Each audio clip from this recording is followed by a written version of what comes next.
เสียงกรีดร้องกลางค่ำคืนที่คนโบราณต่างพากันผวาวิญญาณของเธอจะเต็มไปด้วยความเจ็บปวดและความอาฆาตที่เกินกว่าจะดับสูญเธอ ใครเดินผ่านทางเปลี่ยวหรือป่าช้ายามวิกาลมักได้กลิ่นคาวเลือดลอยมาเตือน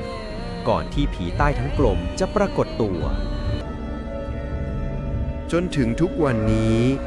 หากใครได้ยินเสียงเด็กร้องแผ่วๆลอยมาตามสายลมในยามดึกสงัดคนเฒ่าคนแก่ยังคงกระซิบว่าอย่าหันไปมองระวังจะเจอกับผีใต้ทั้งกลม